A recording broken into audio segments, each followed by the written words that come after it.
नमस्कार दर्शकों, पुनः आपका स्वागत है हमारे YouTube चैनल पर। दर्शकों, एक उल्लू ने बताया, इन 3 लोगों के ऊपर भूल कर भी विश्वास मत करना, नहीं तो सिर पटकते रह जाओगे।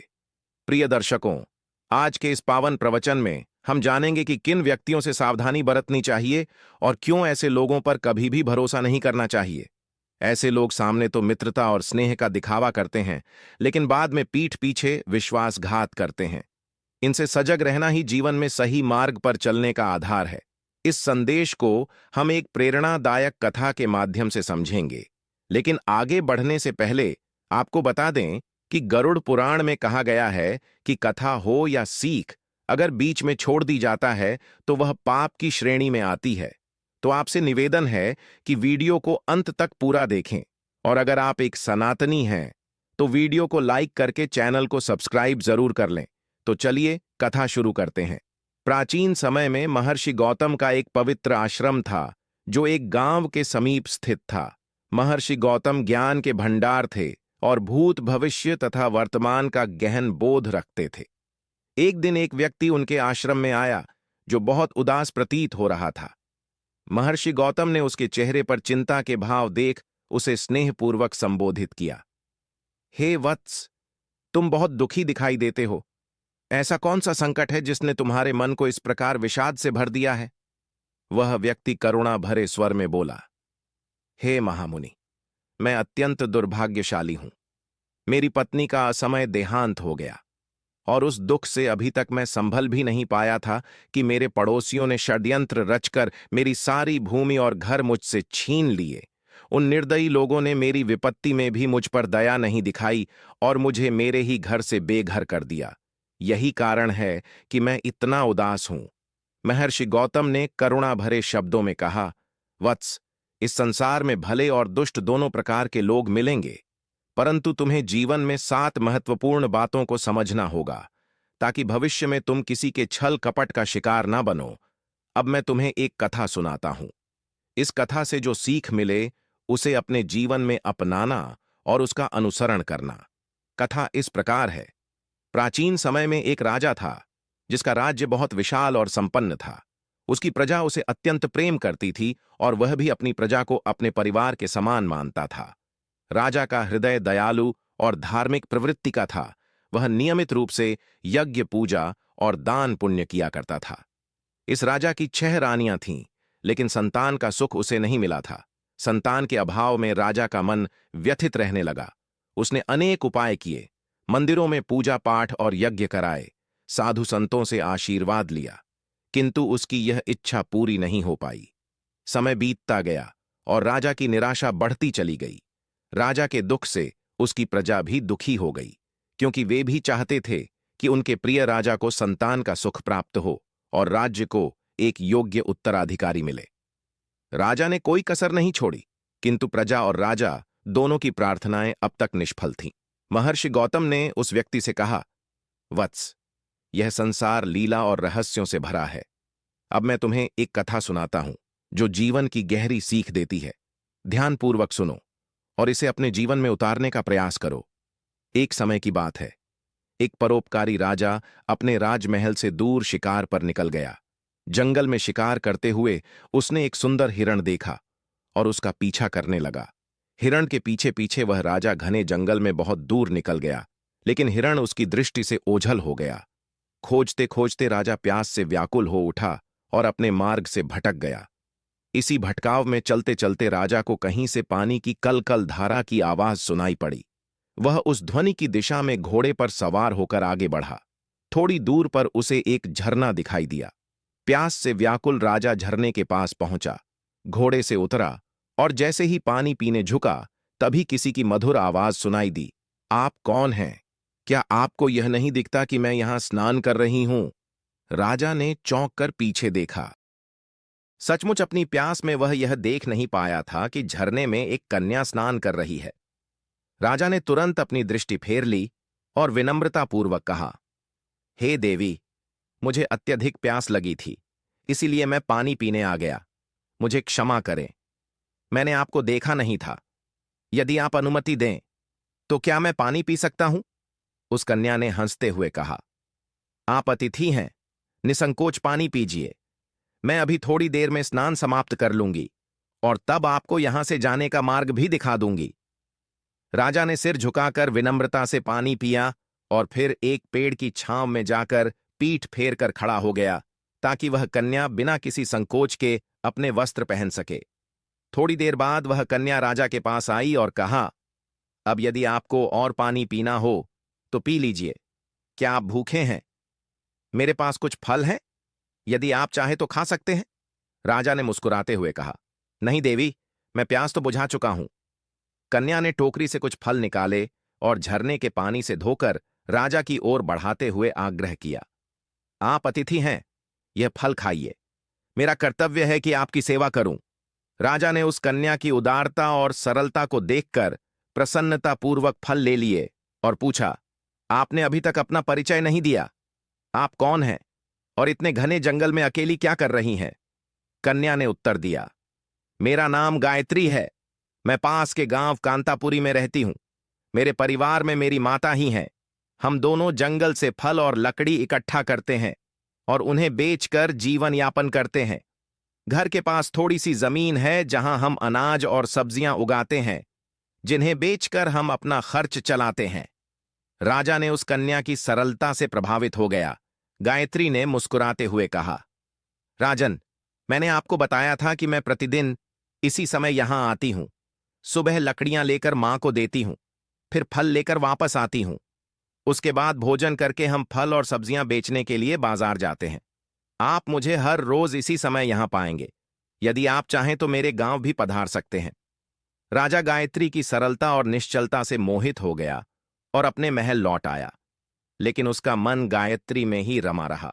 इसी चिंता में डूबे राजा से मंत्री ने पूछा, हे राजन, आप किस विचार में मग्न हैं?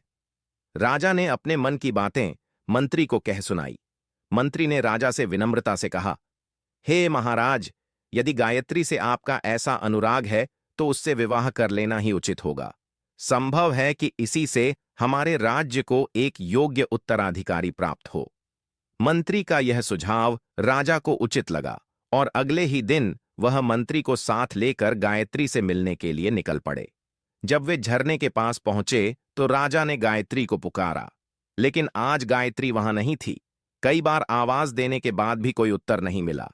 राजा चिंतित होकर कहने लगा, आज गायत्री यहां क्यों नहीं आई? उसने तो कहा था कि वह प्रतिदिन इसी समय यहां आती है। तब मंत्री ने कहा, हे राजन, क्यों ना हम उसके गांव चलकर देखें? राजा ने सहमति दी और दोनों गायत्री के गांव की ओर चल पड़े। गांव पहुंचने पर उन्होंने लोगों से गायत्री का पता पूछा और उसके घर के सामने पहुंचे। वहां उन्होंने देखा कि गायत्री अपनी झोपड़ी के बाहर बैठी थी। आंखों में आंसू भरे हुए राजा ने प्रेमपूर्वक पुकारा, हे गायत्री, तुम क्यों रो रही हो? मैं तुम्हें झरने के पास बहुत देर तक ढूंढता रहा, लेकिन तुम नहीं आई।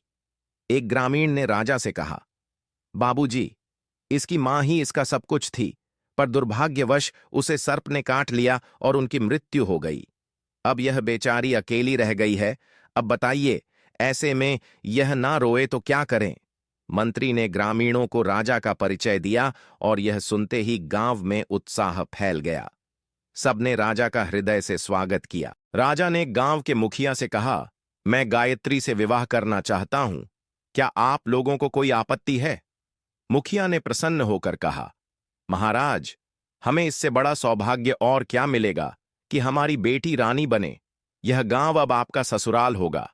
गांव वालों ने आनन फानन में विवाह की तैयारी की और पवित्र मंत्रोच्चारण के साथ राजा और गायत्री का विवाह संपन्न हुआ। विवाह के बाद राजा ने गायत्री को नया नाम दिया, रानी नैना। जब राजा, रानी नैना और मंत्री महल लौटने के लिए तैयार हुए तो गांव वालों ने बड़े आदर और धूमधाम से अपनी बिटिया को विदा किया। राजा और रानी नैना महल पहुंचे। उनकी नई रानी के आगमन से महल में उत्सव का माहौल बन गया, लेकिन राजा की अन्य 6 रानियों के मन में ईर्ष्या की अग्नि प्रज्वलित हो उठी। फिर भी वे सब बाहरी रूप से प्रसन्नता दर्शाते हुए रानी नैना का स्वागत करने आई। अब राजा का अधिकांश समय रानी नैना के साथ ही व्यतीत होने लगा और उनके प्रेम के प्रभाव से राजा का हृदय भी पहले से अधिक शांत और संतुष्ट हो गया। रानी नैना भोली और सरल हृदय की थी। अपने सरल स्वभाव के कारण वह यह नहीं जान सकी कि उसकी सौतें, विशेष रूप से बड़ी रानियां, उसके प्रति मन में गहरी ईर्ष्या और द्वेष रखती थीं। समय बीतता गया, परंतु राजा और रानी नैना को संतान की प्राप्ति नहीं हो सकी। एक दिन एक प्रसिद्ध सन्यासी महाराज उस राज्य से होकर गुजर रहे थे। जब मंत्री को यह समाचार मिला तो वह तुरंत राजा के पास पहुंचा और बोला, महाराज, एक महान संत हमारे राज्य में पधारे हैं। क्यों ना उन्हें दरबार में आमंत्रित कर उनसे आशीर्वाद और समाधान प्राप्त किया जाए। राजा ने इस प्रस्ताव को सहर्ष स्वीकार कर लिया और उन संत को आदरपूर्वक राजमहल में बुलवाया। महल में पहुंचने पर राजा ने उनका भव्य स्वागत किया और अपनी चिंता और समस्या उनके समक्ष रखी। राजा ने सभी रानियों को भी दरबार में बुलवा लिया। महात्मा ने किसी भी प्रकार की जल्दबाजी से बचते हुए राजा से कुछ दिन महल में ठहरने की अनुमति मांगी, जिसे राजा ने सहर्ष स्वीकार किया। उन्होंने अपने सेवकों से संत के लिए सभी प्रकार की व्यवस्था का आदेश दिया और रानियों से कहा कि वे भी महात्मा की सेवा में पूरी निष्ठा रखें। बड़ी रानियां संत के पुराने और साधारण वस्त्र देखकर मन ही मन घृणा से भर गई। वे महात्मा की सेवा करने से कतराती और किसी न किसी बहाने से मना कर देती, परंतु छोटी रानी नैना, जो कि विनम्रता और भक्ति में समर्पित थी, उसने अपने मन, वचन और कर्म से संत की सेवा की। उसे अपने रानी होने का कोई अहंकार नहीं था। कुछ समय बाद जब महात्मा प्रस्थान के लिए तैयार हुए, तब उन्होंने सभी को आशीर्वाद दिया।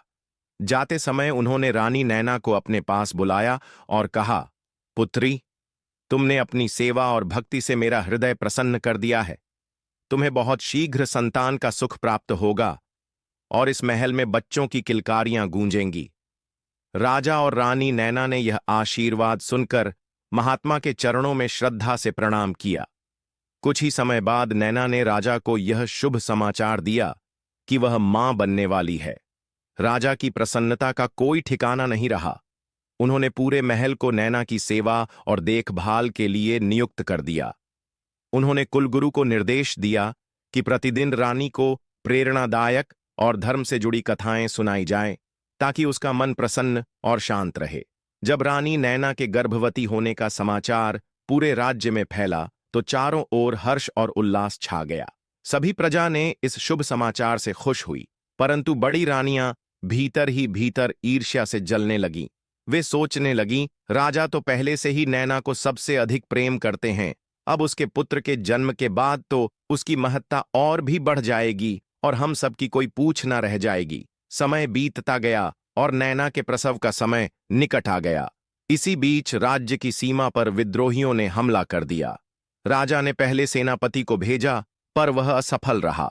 अंततः राजा को स्वयं युद्ध के लिए प्रस्थान करना पड़ा। जाने से पहले उन्होंने बड़ी रानियों को आदेश दिया कि रानी नैना की देखभाल का पूरा ध्यान रखना, किसी भी प्रकार की कमी ना हो। राजा के जाने के बाद बड़ी रानियों ने इस अवसर का लाभ उठाने का मन बना लिया। वे नैना से मधुर वचनों में बातें करती और प्रसव के लिए कई तरह की सलाह देती, परंतु उनके मन में केवल छल और ईर्ष्या भरी थी। नैना समझ नहीं पा रही थी कि कुलगुरु और बड़ी रानियों की सलाह इतनी अलग क्यों है। वह सोचती, कुलगुरु पुरुष हैं, वे महिलाओं की बातें कैसे समझ सकते हैं। इसी भ्रम में वह बड़ी रानियों की बातों पर विश्वास करने लगी। अंततः एक दिन नैना को प्रसव पीड़ा शुरू हो गई। पीड़ा से व्याकुल होकर उसने बड़ी रानी से सहायता मांगी। दीदी, मुझे बहुत कष्ट हो रहा है, कृपया बताइए कि क्या करना चाहिए। बड़ी रानी, जो ईर्ष्या से भरी हुई थी, मन ही मन षड्यंत्र रचने लगी। मीठे शब्दों में उसने नैना से कहा, बहन चिंता मत करो, मैं दाई को बुला लाती हूं। तब तक तुम वहां रखे घड़े में अपना सिर डालकर खड़ी हो जाओ, इससे तुम्हें प्रसव में आराम मिलेगा। बड़ी रानी ने नैना को झूठे आश्वासन देकर कहा, तुम चिंता मत करो बहन, मैं दाई को बुलाकर लाती हूं, तब तक तुम प्रतीक्षा करो। यह कहकर वह वहां से चली गई। इसके बाद बड़ी रानियों ने अपनी विश्वास पात्र दासियों को आदेश दिया, जल्दी से हमारे महल की दाई को बुला लाओ। जब दाई आई तो उन्होंने उसे सोना चांदी का लालच देकर अपने षड्यंत्र में शामिल कर लिया। उधर भोली भाली नैना पीड़ा से तड़पती रही, यह विश्वास करते हुए कि बड़ी रानी की बातों पर चलना ही सही होगा। वह दर्द से कराहते हुए सोचने लगी कि शायद यही प्रसव का तरीका है। उसने घड़े में अपना सिर डालने का प्रयास किया, लेकिन घड़े का मुंह छोटा होने के कारण वह ऐसा नहीं कर पाई। वह जमीन पर बैठकर दर्द से चीखती चिल्लाती रही, पर उसे देखने या मदद करने वाला वहां कोई नहीं था। इस बीच दाई को बड़ी रानियों ने आदेश दिया, छोटी रानी के कमरे के बाहर खड़ी रहो और ध्यान रखो कि वहां कोई प्रवेश न कर पाए। दाई ने वैसा ही किया और दरवाजे पर पहरा देने लगी। ईश्वर की कृपा से अत्यंत कष्ट सहने के बाद नैना ने एक के बाद एक 7 बच्चों को जन्म दिया, 6 पुत्र और 1 कन्या। प्रसव के इस कठिन संघर्ष से नैना बेहोश हो गई। दाई ने यह देखकर तुरंत बड़ी रानियों को बुलाया और सभी बच्चों को उनके सामने रखा। बड़ी रानियां और उनकी सहयोगी रानियां यह देखकर हैरान रह गईं कि नैना ने एक साथ 7 सुंदर और स्वस्थ बच्चों को जन्म दिया था। उनके मन में ईर्ष्या और द्वेष की ज्वाला और भी भड़क उठी। बड़ी रानी ने दाई से कहा, तुम तुरंत कुछ ईंट और पत्थर के टुकड़े लेकर आओ। दाई शीघ्र ही ईंट और पत्थर लेकर लौट आई। बड़ी रानी ने उसे आदेश दिया, इन सभी बच्चों को जंगल में ले जाओ और उन्हें मारकर जमीन के नीचे दफना दो। हम तुम्हें सोना चांदी का भरपूर इनाम देंगे। लालच में अंधी दाई सभी बच्चों को लेकर जंगल की ओर चली गई। उसके जाने के बाद रानियों ने मिलकर कमरे में मौजूद सभी सबूत मिटा दिए। उन्होंने बच्चों के स्थान पर ईंट और पत्थर के टुकड़े रख दिए और घड़ा तोड़कर उसके टुकड़े भी वहीं छोड़ दिए, ताकि कोई सच का पता ना लगा सके। कुछ समय बाद दाई वापस महल में आई। बड़ी रानी ने उससे पूछा, क्या तुमने उन बच्चों को मारकर दफना दिया? दाई ने कहा, जी हां, मैंने उन्हें मारकर जमीन में गाड़ दिया है। यह सुनकर सभी रानियां बहुत प्रसन्न हुईं। उन्होंने दाई को इनाम में सोने चांदी के सिक्के देकर विदा कर दिया। इसके बाद सभी रानियां नैना के पास पहुंची, जो बेहोशी की अवस्था में पड़ी थीं। उन्होंने उसके चेहरे पर पानी के छींटे मारे, जिससे नैना होश में आई। होश में आने के बाद वह बहुत कमजोरी महसूस कर रही थी। उसने करुणा भरे स्वर में रानियों से पूछा, मेरे बच्चे कहाँ हैं? मुझे लड़का हुआ या लड़की? बड़ी रानियों ने झूठ बोलते हुए पत्थरों की ओर इशारा किया और कहा, देखो, यह रहे तुम्हारे बच्चे। तुमने ईंट और पत्थरों को जन्म दिया है। नैना यह सुनकर स्तब्ध रह गई और आंसुओं में डूबते हुए बोली, यह कैसे संभव है? मैं कैसे पत्थर और ईंट को जन्म दे सकती हूं? यह तो नहीं हो सकता। मेरे बच्चे जरूर हुए होंगे। बड़ी रानियों ने क्रूरता से हंसते हुए कहा, तो क्या हम तुम्हारे बच्चों को कहीं छिपा देंगे? यही तो है जो तुमने जन्म दिया है। इसके बाद उन्होंने पत्थर के टुकड़ों को एक थैली में भर दिया, ताकि नैना का विश्वास पूरी तरह से तोड़ दिया जाए। अब सभी प्रजाजन और महल के लोग परम आनंद और भक्ति भाव में राजा के लौटने की प्रतीक्षा कर रहे थे।